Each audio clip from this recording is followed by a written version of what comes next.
My eyes are puffy and red because I just had a really fantastic quarantine cry. If you haven't done that yet, I highly recommend it. Very purifying, very clarifying. So much so that I'm compelled to say something to you, just to you. So if you're scrolling, a lot on your mind, multitasking, doing that thing we do, I ask that you stop. Just for a moment, take a pause. And if you can't, maybe pause this video and get back to it later. What I want to talk to you about in this moment is the cheerful subject of death. About our fear of death. Your fear of death, my fear of death. And the way that it stops us from doing the things that most need doing right now in this time, in this incredibly critical, precious moment. The window of opportunity is open in a way that it never has been before. We have technology at our fingertips that we've never had before. We have the world's attention in a way that we've never had before. And the entire human organism is awake and aware enough to know one thing: something's not right. We all have our own different ideas and opinions of who to blame, what's to blame, but we know that something's not right.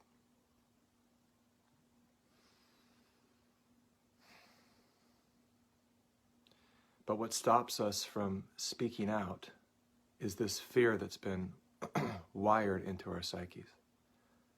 Generations of media manipulation just wiring the brain to be so fearful, so controllable, and it's through fear, the weapon of fear, that we are controllable.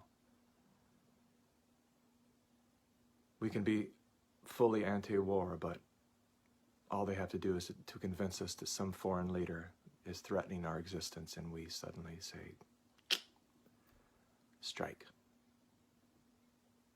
Fear is one of the only things that has us completely drop our morals, our standards, what we know to be right and wrong. But this fear of death has got to be addressed. We have to really take a deep look at our fear of our own mortality. What I saw this morning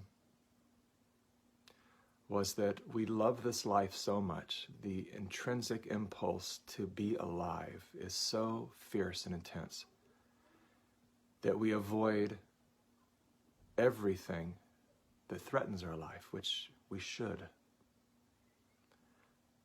But we sometimes extend that to allowing our voices to be silenced, to allow us to be stopped from holding accountable those who are the real threat to our survival.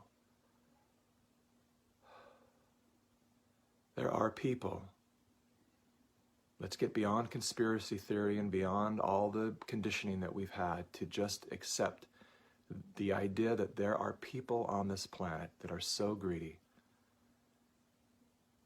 that they will destroy millions of lives for their gain of money, of control, of power. We've seen them through our lifetimes. We know they exist. We know the Jeffrey Epsteins of the world exist, that forcing children to engage in devious sexual acts and have their lives and their hearts and spirits ripped out, all for a little bit of profit and control. These people exist, and they exist on all sides, this imaginary sides thing that we've created. They're men, they're women, they're Republican, they're Democrat, they're everything. They're out there. And what I see online so much of is good-hearted citizens who care, unwittingly fighting for these wicked forces. And that's part of the mind control. We actually fight for big pharma. I see so many messages obviously from mothers and fathers who care, and they have no idea that they're fighting for the profiteers of big pharma.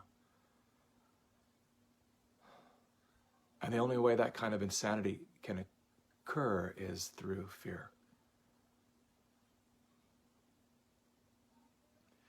And so the declaration that I'm making in this moment, right now, to you, to the world, is that I love this life so much that I am willing to die for it.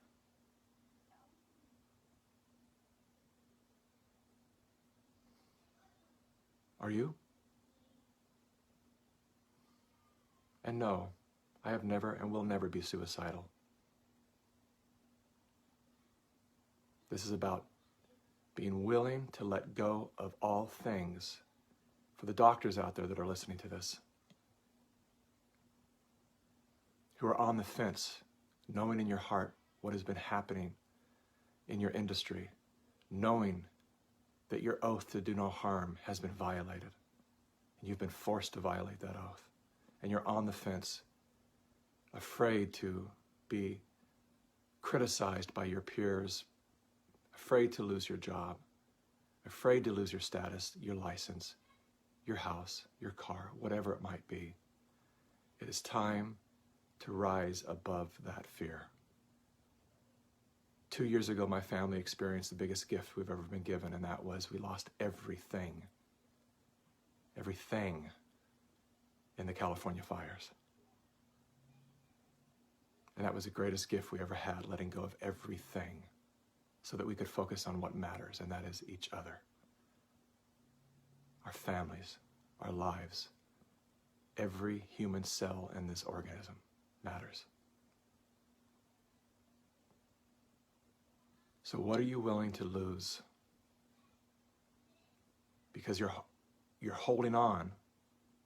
Your fear of losing is what's causing the loss that we're all experiencing right now. The loss of our health, the loss of our freedoms, the loss of our voice, our ability to speak truth into the world.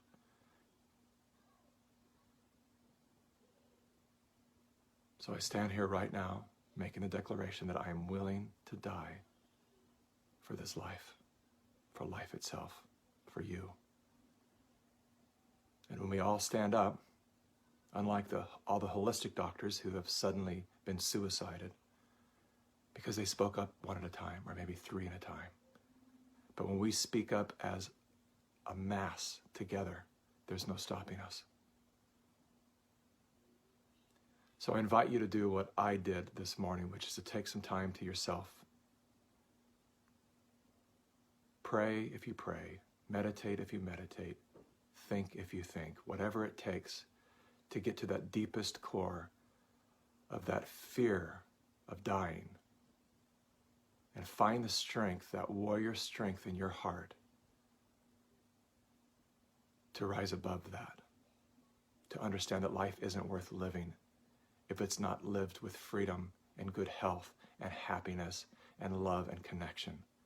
They have divided us mentally for decades. This latest move has now divided us physically. We are socially distanced.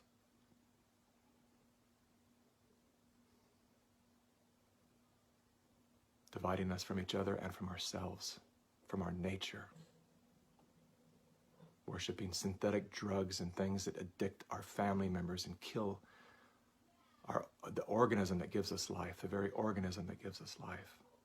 And to deny all the incredible intelligence and food and medicine that comes from the ground itself, from this incredibly beautiful planet that allows us to this day, despite our mistakes, our errors, to live here on her. For the love of her, for the love of life, I'm willing to die.